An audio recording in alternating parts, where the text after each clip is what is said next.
Ikdienā mēs bieži izmantojam aptuvenus skaitļus, nevis precīzi, piemēram, sakot, apmēram 10 eiro, tā vietā, lai nosauktu precīzi 9,97 eiro. Kāpēc tā? Jo dažkārt precizitāte nav tik svarīga kā ātrums un vienkāršība. Šo vienkāršošanu sauc par noapaļošanu. Noapaļošana ir skaitļa aizstāšana ar citu, vienkāršāku skaitli, kas ir tuvāk sākotnējiem. Aptuvena vērtība nozīmē tūs cipars precīzajam skaitlim, bet vienkāršāks. To izmanto, lai veiktu ātrus aprēķinus galvā, salīdzinātu skaitļus, novērtētu rezultātus, kad precizitāte nav tik būtiska.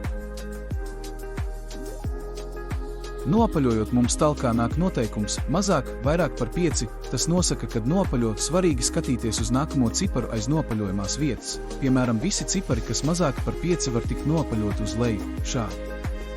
Un visi cipari, kas ir lielāki par 5, var tikt noapaļot pieaugošā to vērtībā, lūk šādi. Izpēti likumsakarības. Lūk daži noapaļošanas piemēri no ikdienas, rūpīgi tos izpēti, vēlāk būs darbs patstāvīgi.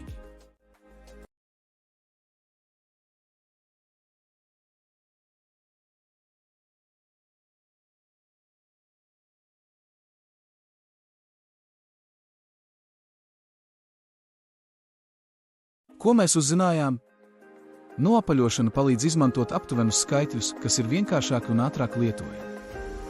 Noteikums – mazāk par 5 skaitlis paliek, 5 un vairāk skaitlis palielinās par 1. Kāpēc tas noder? Lai rēķinātu ātrāk, saprastu vairāk un nesarežģītu sev dzīvi, kur to var nedarīt.